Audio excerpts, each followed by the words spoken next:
नमस्कार सांग मैंने आपण समस्त को मो चैनल रे अनेक अनेक स्वागत। आज मु आपण मानक सहित शेयर करी गुड़ खुरुमार रेसिपी। यहाकू मु अटा और गुड़ रे प्रस्तुत करुथिबारु यहा चीनी और मैदार खुरुमा ठारू अधिक स्वादिष्ट होइथाय। तेबे चलंतु सिखि नेबा एहार प्रस्तुति प्रणाली। गुड़ खुरुमा बनैबा पई प्रथमे गोटे सॉसपैन रे गोटे कप पानी देबा, आधा कप गुड़ देबा और भल भाबरे मिक्स करि देबा। वर्तमान आमे गुड़ को पानी सहित भल भाबरे मेल्ट हेबा पई छाडी देबा। देखंतु भल भाबरे गुड़टी पानी सहित मिसी गलानी। वर्तमान गैस रो फ्लेम को ऑफ कर दबा।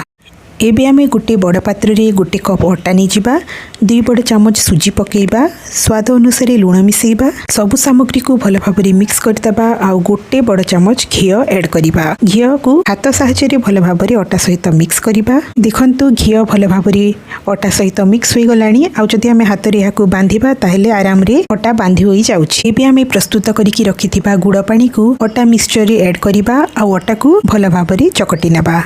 देखंतु भल भाबरे मो अटा को चकटी नेछि। वर्तमान खुरुमा प्रस्तुत करिबा पई अटा बिल्कुल रेडी हो जाइछि।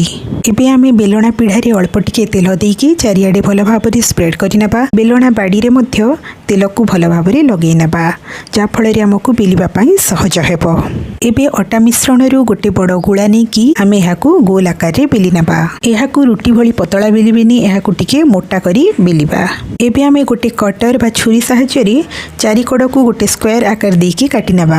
स्क्वायर करी काटी सारला परे चारि कड़ रे थिबा एक्स्ट्रा पार्ट गुडी को बाहर करि दबा। एई भली भाबरे आमे खुरुमा को काटी नेबा। देखंतु एठारी मु स्क्वायर शेप देउची, आपण चाहिले कि लंबा लंबा करी मध्य काटी परिबे किंबा डायमंड शेप रे मध्य काटी परिबे।